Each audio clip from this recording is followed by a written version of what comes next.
Mister بھی ہو گیا تبدیل آج؟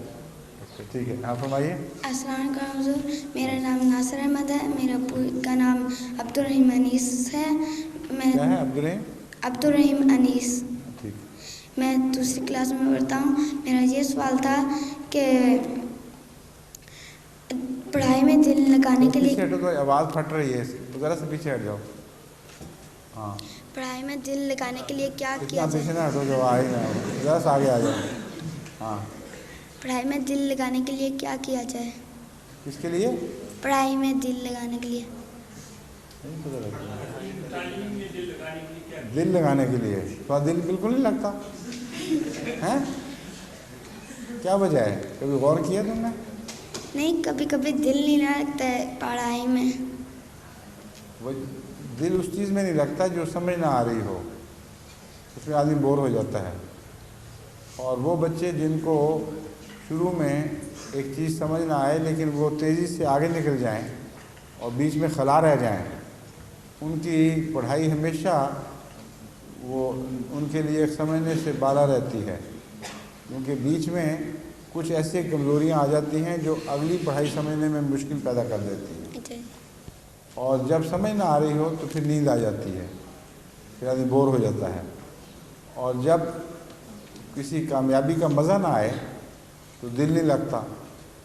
تو جب تم پڑھائی میں ایک دفعہ پیچھے رہ جاؤ تو اور دل نہ لگے تو اس کا اصل علاج یہ ہے کہ واپس جاؤ ان جگہوں پہ جہاں تمہیں سب سے بڑی کمزوری دکھائی دیتی ہو۔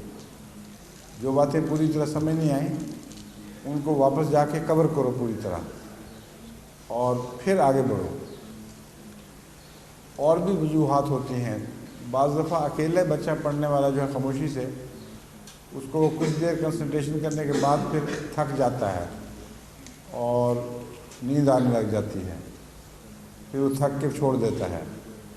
ایسے بچوں کو چاہیے کہ اپنا کوئی ساتھی ایسا ڈھونڈیں جن کو وہ پڑھائیں، پڑھیں نہیں، کیونکہ اگر پڑھو گے تو پھر تمہارا وہی حال ہو جائے گا۔ کوئی ایسا کمزور بچہ ڈھونڈو جس کو تم پڑھاؤ، اور جو پڑھانے والا ہے وہ ہمیشہ بیدار رہتا ہے۔ جو پڑھنے والا ہے اس کو نیند آ جاتی ہے لیکن پڑھانے والے کو نہیں آتی۔ اس کو ایک چیلنج ہے اس کے سامنے، اس کو کوشش کر کے سکھانا ہے کسی کو، اس کو کوشش کرنی ہے کہ جس کو میں سکھا رہا ہوں اس کی سمجھ میں کچھ آ رہا ہو، تو وہ اس کی تیاری عام تیاری سے بہت بہتر ہوتی ہے۔ اس لیے بہترین مشورہ میرا طلباء کو ہمیشہ یہی آیا، اور وہ انہوں نے جس نے استعمال کیا ہے، بعضوں نے فیڈ بیک کیا ہے، یہ بہت کامیاب رہا ہے۔ کہ جو نکمے طلباء تھے ان کو میں نے کہا دوسروں کو پڑھاؤ، اور ایک چیز کے متعلق کہو کہ میں فلاں سبق تیار کر کے آؤں گا، تم مجھ سے پڑھ لو آ کے۔ پڑھانے کی نیت سے جب تیاری کرو گے تو تمہارے ذہن پہ بڑا پریشر ہوگا، اس لیے تم خوب یاد کرو گے اچھی طرح، اور جب اس کو پڑھاؤ گے تو جو چیزیں بھول گئی تھیں وہ یاد آ جائے گی کہ کہاں کہاں میں بھولا ہوا ہوں، وہاں کتاب دیکھنی پڑے گی۔ ایک دفعہ کتاب دیکھ لو گے تو وہ ذہن پہ نقش ہو جائے گی بات۔ امتحان میں جانے کے لیے تم بہتر تیار ہو جاؤ گے۔ ایک دفعہ اگر تمہیں امتحان میں اچھی کامیابی مل گئی پھر تمہیں ایسا چسکا پڑے گا کہ بور ہونے کی بجائے تمہارا دل پڑھائی میں لگا رہے گا، سمجھے ہو؟ جی۔ اور آخری ایڈوائس یہ ہے کہ اپنے لیے دعا کیا کرو۔